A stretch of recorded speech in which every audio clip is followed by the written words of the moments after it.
Hi there, Sandra here from the Schwowin's Nest. Thanks for dropping by. My first project is using this Dollar Tree styrofoam pumpkin. I had already painted it with my favorite honey brown Americana paint, and it had some talc in it as well to make it a chalk paint. The coverage was really good. I'm just taking some painter's tape and I'm just marking a center line all the way around. I'm using my mushroom DIY chalk paint.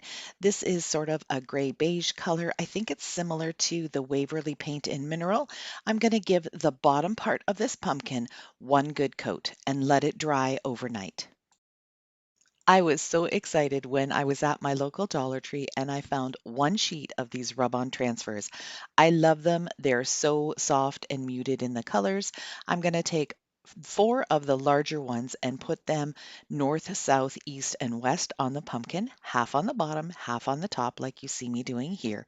And then I'm going to add some of the smaller pieces on the bottom portion on top of that mushroom color. I've had a few pieces of larger sticks in my garage from the fall last year and from the spring this year because I knew I was going to need some pumpkin stems. So I'm just hot gluing a piece right on top of the pumpkin. I'm adding a couple of bunches of raffia. Now, this is from the Dollar Tree's Hawaiian skirts. I was lucky to find one of those too this year. So happy. And I'm just going to twist a couple of pieces and then glue them on either side of the stem. Then I'm adding a white Sola wood flower and just fluffing up the raffia. And on the other side, I'm going to put a new Sola wood flower that I just got. It's this beautiful soft gray, works perfectly with the mushroom color. I love how this pumpkin turned out, and I hope you like it too.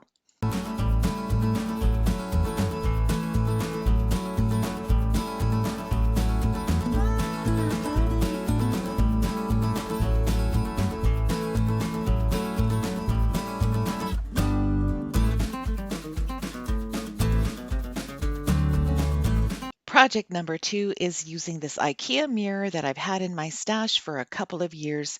I thought they would be really great to do some designs around the outside. I did try to get that mirror out, but it was really stubborn. So I've left the mirror in. Let me know at the end if you think you would cover up the mirror or leave it the way it is. I'd really like to know because I'm kind of on the fence about it.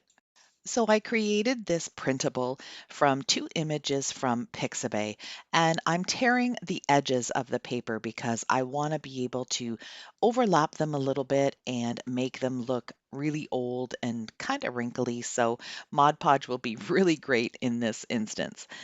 What I'm doing though is tearing the paper from the back. And the reason I'm doing that is because then you won't see any of the white paper showing through. So when you tear paper on color, when you tear it from the front, you're ripping off the top. From the back, you're ripping off the back. So you can see the difference here when I'm tearing. It's hard to explain, but you can see me constantly flipping it over to make sure that I'm tearing it off at the back. I'm using Mod Podge to apply the paper right to the frame. And this time I'm okay with the Mod Podge because I don't mind if it has some wrinkles in it. I think that'll just add to the age and vintage look. I'm going to put the sunflower just off to the side a little wee bit because I want that to be the focal point of this piece. Then I'm going to take the rest of my paper and just glue it all the way around the frame, fitting it in however I need it to fit to cover all of the white. Once I've got all the pieces put on, I'm going to give the whole thing one thin coat of Mod Podge just to make sure it stays put.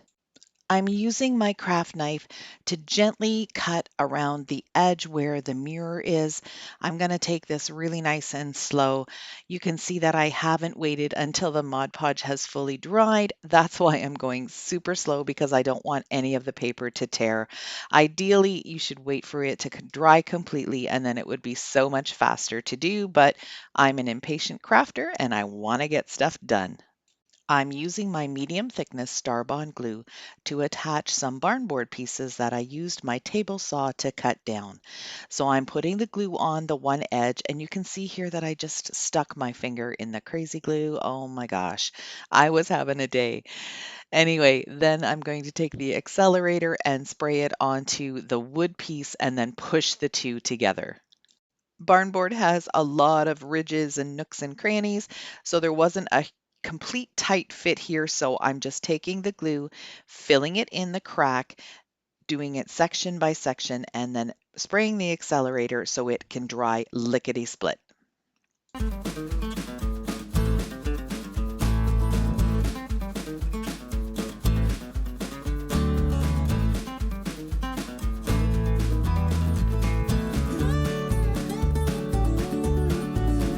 This last project is super easy and turned out really cute. I've got a little paddle acacia wood board from my local Dollarama store, and I've got some napkins from the Dollar Tree. I'm going to remove the paper backing because that's what you need to do, but that's the hardest thing for me to do in this project. It's really frustrating, but I did get it eventually. I cut out the bottom piece of what I needed, and then I cut it again a little bit closer to the edge because I wanted some of that white not to show up so much. I'm going to apply the napkin with Mod Podge. I'm putting a really thin coat on because I don't want it to slide around, and that also will make more bubbles and wrinkles.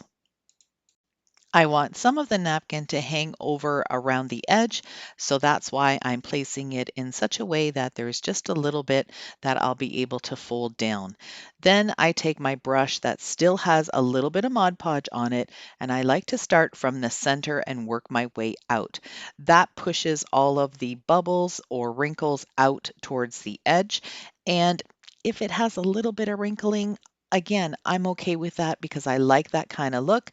I'm into vintage and old things, so the older it looks, the better I love it. For the edges of this board, I'm making sure that there's a little bit extra Mod Podge there because I need that to fold down and stay in place.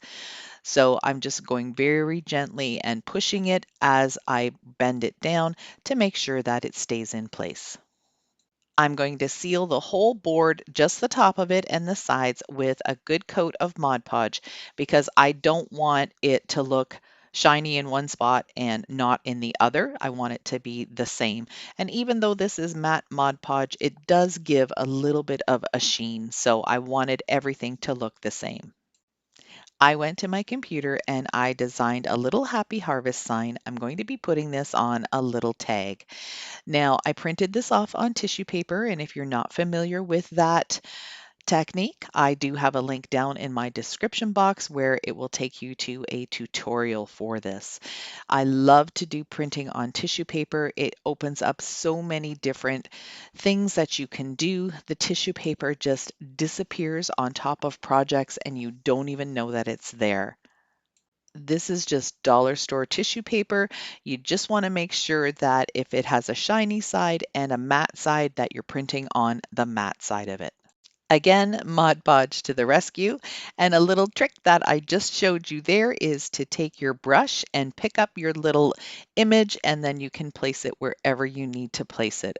Works really well for little small images like this. I'm going to take one of the leaves from the Dollar Tree fall decals, the rub-on transfers, add that to this. Then I'm going to paint up a couple of beads that kind of look like pumpkins even before I painted them, and add a little bit of greenery, a couple of little acorn cutouts, and a little oak leaf, and this project is done.